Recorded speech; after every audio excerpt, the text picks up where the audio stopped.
नमस्कार विद्यार्थियों, मेघराज गुरुकुल में आपका स्वागत है। और जो वीडियो हम आपके लिए लेके आए हैं ये एनालॉजी टॉपिक आपका समरूपता, उसके बारे में तीसरा वीडियो है जिसमें अपन संख्याओं में समरूपता के बारे में बात करेंगे या अक्षर संख्या समरूपता के बारे में बात करेंगे। तो दो चीज़ें कवर करेंगे इस वीडियो के माध्यम से ताकि आपका चैप्टर जो है एनालॉजी वो 100% कंप्लीट हो जाए और समरूपता रिलेटेड कोई भी क्वेश्चन आप इजीली कर पाएँ। ठीक है, तो सबसे पहले अपन बात करेंगे संख्याओं में समरूपता। तो संख्याओं में समरूपता किस प्रकार से पाई जाती है, एग्जाम में क्वेश्चन कैसे होते हैं, उन सब के बारे में डिटेल में अपन बात करने वाले हैं। ठीक है, तो पहला क्वेश्चन मैं आपके सामने लेने जा रहा हूँ, ये 1, 4, 9 और फिर आगे मैंने लिख दिया क्या आएगा। ठीक है, संख्याओं में समरूपता के बारे में अपन चर्चा कर रहे हैं। तो एक बात गांठ मान लेना दोस्तों, एक बात आपको पहले बता दें कि संख्याओं में समरूपता की जब चर्चा हो जाए और संख्याओं में समरूपता के बारे में जब बात हो जाए तो एक बात याद रखना है, totally depend on option. Depend है, मतलब कह सकते हैं कि जहां संख्याओं में समरूपता के बारे में चर्चा हो जाए ये ऑप्शन डिपेंड है, मतलब ऑप्शन पर आधारित है।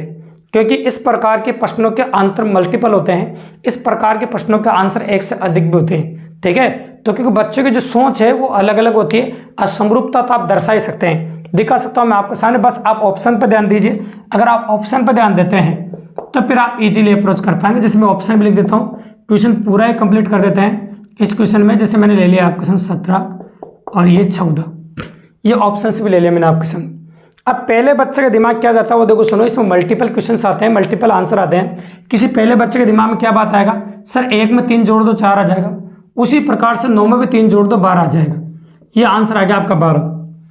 मैं भी नहीं कह रहा हूँ कि 12 गलत है, ऐसा आप भी नहीं कह सकते कि 12 गलत है, लेकिन मैं ये कह सकता हूँ दिए गए चारों विकल्प में 12 आपको नहीं दे रखा है। जब दिए गए चारों विकल्पों में 12 आपको नहीं दे रखा है तो आपका ये आंसर नहीं है, आपको कुछ और सोचना पड़ेगा, क्वेश्चन करने का आपको दूसरा तरीका सोचना पड़ेगा। अब आप ये कह सकते हैं आपके सामने कि 1 को 4 से गुणा कर दो सर, किसी दूसरे बालक ने कहा कि सर 1 को 4 से गुणा कर दो। जब 1 को 4 से गुणा किया तो 9 को भी 4 से गुणा करना पड़ेगा, और 9 को 4 से गुणा करते आपका आंसर हो जाएगा 36। ये भी 100% सही आंसर है। लेकिन एक बात नोटिस करो दोस्तों, आंसर तो एकदम सही है, लेकिन दिए गए चारों विकल्पों में आपको 36 कहीं भी नजर नहीं आएगा। जब दिए गए चारों विकल्पों में 36 आपको कहीं भी नजर नहीं आएगा तो इसकी पॉसिबिलिटी आपके साथ नहीं हो सकती और आप कर भी नहीं सकते इसको। ठीक है, तो आगे और सोचना पड़ेगा। तो किसी बच्चे ने कहा सर ये कंटिन्यू वर्ग संख्याएं हैं, ये 1 का स्क्वायर है, 2 का स्क्वायर है, ये 3 का स्क्वायर, आगे जो आएगा वो 4 का स्क्वायर आएगा, मतलब 16 आएगा।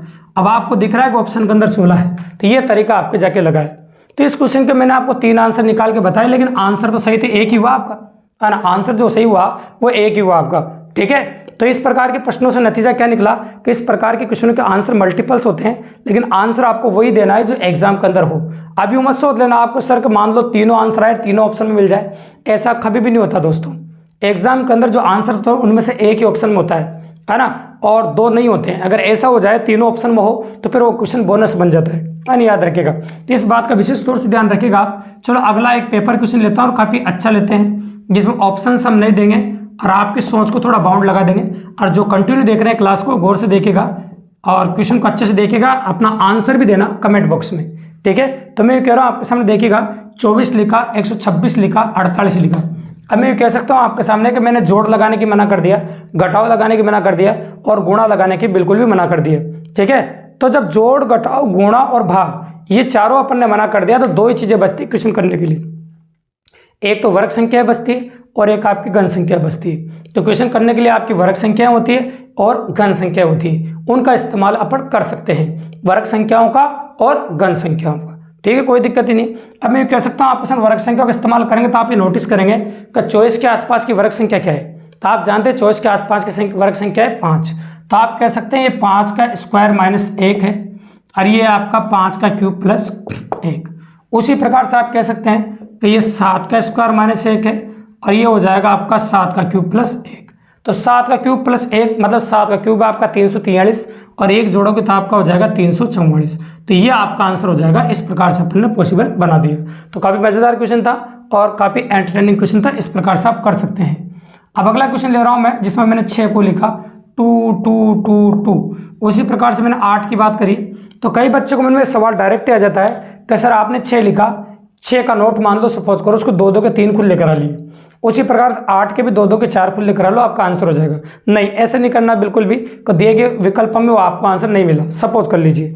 तो फिर आपके मन में सवाल आ रहा होगा सर सिंगल अंक वाली संख्या से 3 अंक वाली इतनी बड़ी संख्या लाए कैसे फिर।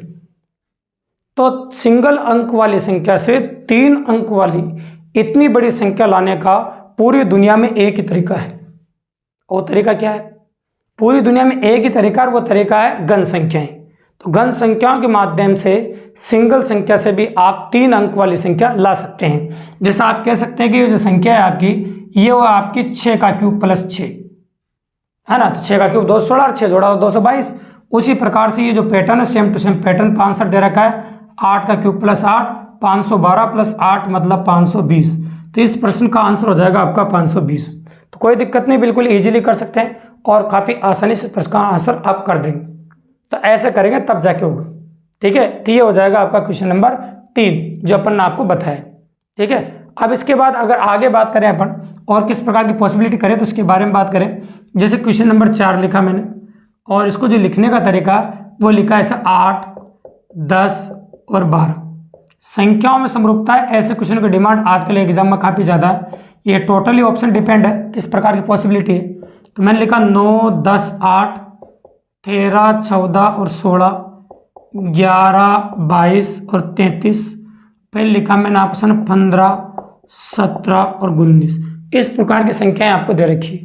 तो इसको नोटिस करना, क्वेश्चन काफ़ी मज़ेदार है अगर आप गौर से देखेंगे तो मैं ये कह रहा हूँ आपके सामने पहले आपका इस क्वेश्चन में 2 जुड़ रहा है, फिर 2 जुड़ रहा है। तो सबसे पहले इस प्रकार के समरूपता वाले टारगेट में आपका ये रहता है कि हम सेम टू सेम ढूंढें। और क्वेश्चन की तरह इंसान की ख्वाहिश भी ये होती है कि हम सेम टू सेम ढूंढें, क्वालिटी में कोई कॉम्प्रोमाइज़ नहीं करें, जो आपको चाहिए वही आपको चाहिए होता है। लेकिन क्या होता है कि सेम टू सेम अपन पहले ढूंढते हैं, नहीं मिले तो बात की बात है। तो मैंने तीनों ऑप्शन देखा, सेम टू सेम नहीं मिला, लेकिन यहाँ मिल गया मुझे +2 और +2, और क्वेश्चन के अंदर भी +2 हो रहा था। तो ये आपका आंसर हो गया। इसमें आपको कोई टेंशन लेने की जरूरत नहीं है, काफ़ी आसान सा आंसर है। लेकिन अगला प्रश्न तुम्हारे मन में बनेगा, सर एग्जाम के अंदर ऐसा भी तो हो सकता है ना कि मुझे सेम टू सेम मिले। बिल्कुल सही बात है। उस पर क्वेश्चन है 15, 20 और 25, ये मैंने ले लिया। फिर लिखा मैंने ऑप्शन 9, 8 और 6, ये पहला ऑप्शन है। फिर लिखा 11, 13 और वापस 11, और फिर लिखा मैंने 17, 19 और 23, और फिर लिखा मैंने आपके सामने 10, 12 और 14। इस प्रकार से लिखा। अब नोटिस करना आप, सबसे पहले मैं क्वेश्चन को नोटिस करता हूँ। मैंने इसमें पहले +5 जुड़ रहा है, अब फिर देखो तो +5 जुड़ रहा है। तो सबसे पहले तुम्हारे दिमाग में यही बात आएगी, सर हम ऐसा ऑप्शन ढूंढेंगे जिसमें +5 हो रहा हो।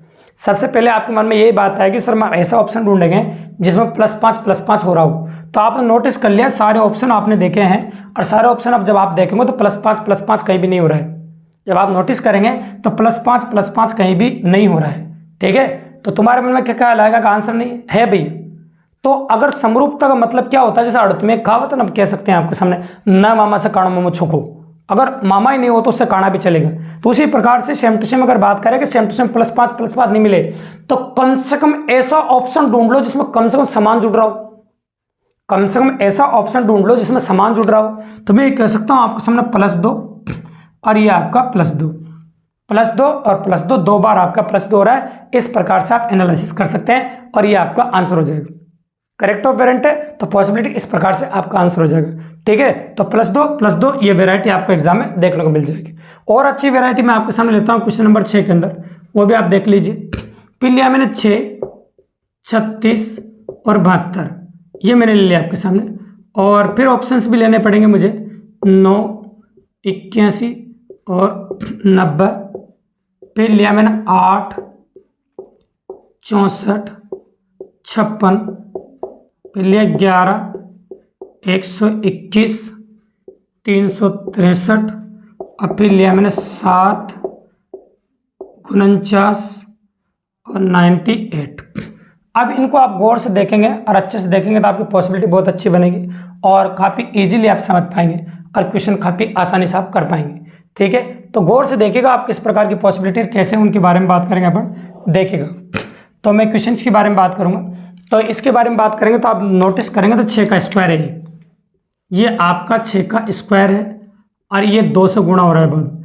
तो पहले स्क्वायर हुआ है और फिर बाद में 2 से गुणा हुआ है। तो आपको ऐसा ऑप्शन ढूंढना है जिसमें स्क्वायर होकर 2 से गुणा हो रहा हो। तो सभी ऑप्शन में स्क्वायर हो रहा है, यहाँ पर क्या हो रहा है, जुड़ रहा है 9, स्क्वायर हो रहा है, यहाँ पर घट रहा है, स्क्वायर होकर 3 से गुणा हो रहा है। लेकिन एकमात्र ऐसा है जिसमें स्क्वायर हो रहा है और फिर 2 से गुणा हो रहा है। तो ये आपका आंसर हो जाएगा। इस प्रकार का प्रश्न भी एग्जाम में आपके आ सकता है। तो स्क्वायर होके आपके किससे गुणा हो रहा है, 2 से, तो ये आपका आंसर हो गया। तो अभी तक जितने भी क्वेश्चन नंबर 6 तक अपन कर रहे थे, ये सारे क्वेश्चन जो थे वो संख्याओं में समरूपता थी और संख्याओं के बारे में अपन बात कर रहे थे। लेकिन आगे जो क्वेश्चन हम लेने वाले हैं वो है आपकी अक्षर संख्या समरूपता। मैं वीडियो की शुरुआत में आपको पहले बता चुका हूं कि इस वीडियो में अपन 2 पैटर्न बात करेंगे। एक तो संख्याओं में समरूपता जो हम बता चुके हैं आपके सामने, और इसके बाद बताएंगे मैं आपके सामने अक्षर संख्या समरूपता। और अक्षर संख्या समरूपता का मतलब तो आप समझ गए होंगे कि आपके सामने अक्षर भी होंगी और साथ में संख्याएं भी होगी। अक्षर संख्या समरूपता कंबाइंड वेरिएंट। जैसे एक नाम लिखा मैंने आपके सामने विजय, देखते जाइएगा, और विजय को लिखा मैंने 05, ठीक है। और यहाँ पर एक नाम लिखा मैंने चिंटू। दुनिया में करोड़ों नाम है, आप कोई सा भी नाम ले सकते हैं, उससे कोई फर्क नहीं पड़ने वाला है। बस आप गौर से देखते जाना हम कहना क्या चाहते हैं। तो देखो, जब भी किसी भी प्रश्न को आप एग्जाम के अंदर देखो तो सीबीआई एजेंट की तरह से खुफिया जासूस की तरह मत देखो, इतना खतरनाक क्वेश्चन होगा तो ऐसे प्रकार आप देखें, तो ऐसे बिल्कुल भी ना देखें। काफ़ी दिमाग को एकदम फ्रेश और लाइट रखे, काफ़ी आसानी से देखें। क्वेश्चन बिल्कुल ईजी होता है अगर आप करो तो अगर लाइटली सोचो तो आपको क्लियरली दिख रहा होगा कि विजय में 5 अक्षर है इसलिए 05 लिखा है, और चिंटू में 6 अक्षर है इसलिए आप इसको 06 लिखते हैं। विजय में 5 अक्षर है इसलिए 05 लिखा है, और चिंटू में 6 अक्षर है इसलिए अपन ने 06 लिखा है। इस प्रकार से अपन लिख सकते हैं, कोई दिक्कत की बात नहीं, काफ़ी आसानी। फिर आगे मैं और अक्षर संख्या समरूपता लेता हूँ। तो राज को मैंने लिखा 18,110, और फिर एक नाम लिखा मैंने CIN। दुनिया में कितने नाम है, नाम कितने भी ले सकते हैं। अब आते हैं थोड़ी सी, इसके लिए ABCD की नॉलेज होना चाहिए आपको। कैसे, आप जानते हैं R जो होता है वो ABCD में 18 नंबर पाता है, A जो होता है ABCD में आपका 1 नंबर पाता है, और J जो होता है ABCD में 10 नंबर पाता है। उसी प्रकार जो C होता है ABCD में आपका 3 नंबर पाता है, I जो होता है आपका 9 नंबर पाता है, और N जो होता है आपका 14 नंबर पाता है। इस प्रकार से आपको क्वेश्चन करना है। नहीं तो कई बच्चे इसको पढ़ते हैं 18,110 और उनको समझ में नहीं आता, जो ड्रीम ईयर 18,110 रात से आ कैसे सकता है, ऐसे सोचते रहते हैं, जो कि गलत हो जाता है अभी। फिर यही नाम लिखा मैंने, क्वेश्चन को और अच्छा बनाने की कोशिश की, और राज को लिखा मैंने 9, 2, 6 और 1, 7, है ना। और फिर लिखा ये नाम CI और N, और फिर मैंने इसका पूछा है। तो एक बात आपको पहले ही बता दें कि इस क्वेश्चन के अंदर R जानते हो 18 पाता है, लेकिन यहाँ तो 9 दे रखा है। इससे आपको दिमाग लगाना पड़ेगा। उल्टे अक्षरों का प्रयोग हुआ है, और उल्टे अक्षर भी थोड़ी देर पहले बताए थे मैंने आपको इससे पहले वाले वीडियो में, कि ABCD लिखते हैं ऐसे M तक, N से Z उल्टे लिखते हैं। जिसके सामने जो अक्षर आता है वो दूसरे नंबर की वीडियो में मैंने बता रखा है, उसमें देख लीजिएगा आप, है ना। तो ये I है, R के सामने I आएगा, A के सामने Z आएगा जब उल्टे अक्षर लिखोगे, और J के सामने आपका Q आएगा जब उल्टे अक्षर लिखेंगे आप। और आप अच्छी तरह जानते जो I होता है वो 9 नंबर पाता है, Z जो होता है 26 नंबर पाता है, और Q जो होता है आप 17 नंबर पाता है। इसी प्रकार से इनके उल्टे अक्षरों का प्रयोग कर सकते हैं आप। C का उल्टा अक्षर X होता है, I का उल्टा अक्षर R होता है, और N का उल्टा अक्षर M होता है। अब ये कौन से नंबर पाते हैं वो लिखना, जिसमें आंसर हो जाएगा। काफ़ी मज़ेदार क्वेश्चन है। अब आप जानते हैं कि X कितने नंबर पाता है आपका 24 पे, R कितने पाता है आपका 18 पे, और M कितने पाता है आपका 13 पे। तो ये आपका आंसर हो जाएगा, और आपने ने काफ़ी इजीली आंसर कर दिया और काफ़ी आसानी से आंसर हो गया, तो कोई टेंशन की बात नहीं। एक और इसी में पैटर्न पे क्वेश्चन लेते हैं, राज लिख के, और फिर लिखा मैंने 29, और फिर वापस लिखा CIN। तो ये थोड़ा आसान क्वेश्चन है, बिल्कुल सिंपल है। कैसे, आप जानते हैं कि जब छोटी संख्या आ रही तो अक्षरों का जोड़ रखा होगा, तो आप जानते हैं कि R 18 नंबर पाता है, A 1 नंबर पाता है, और J 10 नंबर पाता है। और ये जितने भी नंबर आते हैं इन सबको जोड़ दो, तो 18 और 1 19 और 10 29 हो जाएगा। जो बड़े भाई के साथ किया वही इसके साथ कर दो। C 3 नंबर पाता है, I 9 नंबर पाता है, और N आता है आपका 14 नंबर पर। तो 14 और 3 17, और 17 में जब आप 9 जोड़ेंगे तो ये हो जाएगा आपका 26। तो इस प्रश्न का आंसर हो जाएगा आपका 26। बिल्कुल सिंपली कर दिया, और काफ़ी आसानी से हो गया आपका क्वेश्चन नंबर 10। अब आते हैं अपन दोस्तों क्वेश्चन नंबर 11 के बारे, और 11 में किस प्रकार का क्वेश्चन बनेगा उसके बारे में बात करेंगे अपन, और किस प्रकार की वैरायटी आपको देखने को मिलेगी उसके बारे में बात करेंगे अपन। ठीक है, तो मैंने एक क्वेश्चन लिखा आपके सामने, जैसे भी थोड़ी देर पहले भी क्वेश्चन ले चुका हूँ मैं, आपको दिख रहा हो तो क्वेश्चन नंबर 3, क्वेश्चन नंबर 11 एक जैसा ही, बस थोड़ा सा हल्का अंतर जो मैं बताऊँगा आपको, कि 6 की जगह 1 लिखा है, इसको 2 2 2 ऐसे लिखा है, और यहाँ पर 8 की जगह H लिखा है। अब इन दोनों क्वेश्चन में कोई अंतर नहीं, अगर आप गौर से देखो तो ABCD में 6 नंबर पाता है, इसलिए वही 6 का क्यूब प्लस 6, और H ABCD में 8 नंबर पाता है, वही 8 का क्यूब प्लस 8, इसका आंसर वही 520। तो क्वेश्चन नंबर 11 और क्वेश्चन नंबर 3 एक जैसा ही, लेकिन अंतर क्या है कि इसमें अक्षर संख्या है, इसमें संख्याएं हैं, इसलिए थोड़ा सा डिफरेंट लगेगा आपको। फिर इसके बाद लिखा मैंने DE, इसको लिखा मैंने 10 और फिर लिखा मैंने HI, और इसका मैंने आपसे पूछा है। बच्चों को मन में आएगा सर एक काम करो, D 4 नंबर पर आता है, E 5 नंबर पर आता है।